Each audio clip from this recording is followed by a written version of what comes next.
Désormais, vous avez compris à quel point il est important pour le patient de pouvoir communiquer, de pouvoir s'exprimer.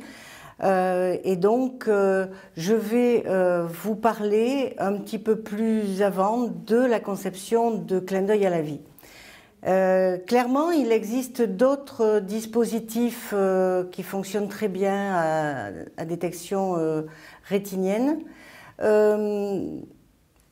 Chaque dispositif va pouvoir répondre à un type de pathologie, à un type de situation et à un niveau de budget.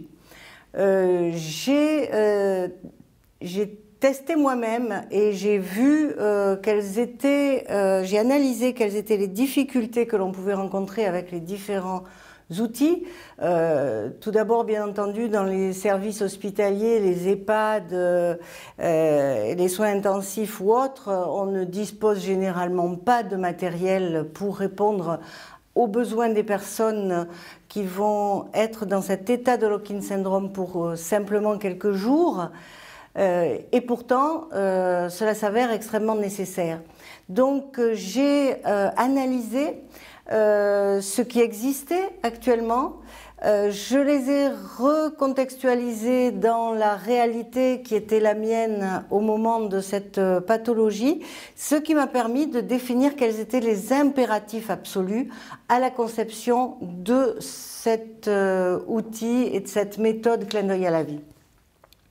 Donc tout d'abord, il était très important que le dispositif soit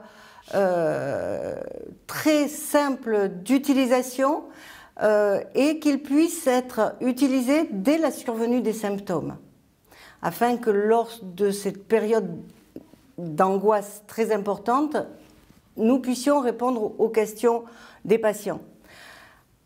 D'autre part, je l'ai voulu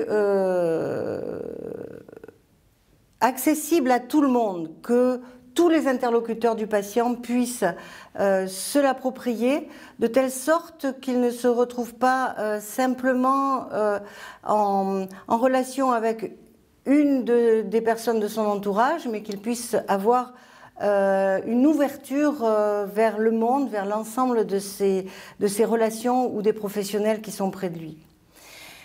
J'ai voulu qu'il soit économique. C'est pour cette raison que j'ai souhaité le créer au modèle low-tech, afin qu'il soit complètement mobile, qu'il puisse être utilisé dans n'importe quel contexte, y compris si l'on n'a pas d'électricité et si l'on n'a pas de Wi-Fi. Donc quelque chose qui soit très suffisamment sommaire pour aller sur tous les terrains. Et enfin, qu'il représente un gain de temps non négligeable et surtout vital pour le patient.